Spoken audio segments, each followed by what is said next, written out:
దేశవాళీ క్రికెట్లో అద్భుతంగా రాణిస్తున్నప్పటికీ ఫిట్నెస్ నిరూపించుకోలేక బోర్డర్ గవాస్కర్ ట్రోఫీకి ఎంపిక కాని స్టార్ పేసర్ మహ్మద్ షమి ఎలాగైనా ఈసారి ఛాంపియన్స్ ట్రోఫీ 2025తో జాతీయ జట్టులోకి రీ ఎంట్రీ ఇవ్వాలని గట్టిగానే ప్రయత్నిస్తున్నాడు.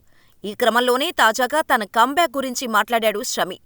ప్రస్తుతం తన జీవితం ఎంతో కష్టంగా గడుస్తున్నట్టు ఆవేదన వ్యక్తం చేశాడు. ఆనంద్ బజార్ పత్రికకు ఇచ్చిన ఇంటర్వ్యూలో షమి మాట్లాడుతూ, దేవుడు అనుకుంటే ప్రతీదీ సాధ్యమే, అన్నీ జరుగుతాయి. ఓ ప్లేయర్కు ఆటే అన్నీ. అది లేకపోతే జీవితం అసంపూర్తిగా అనిపిస్తోంది.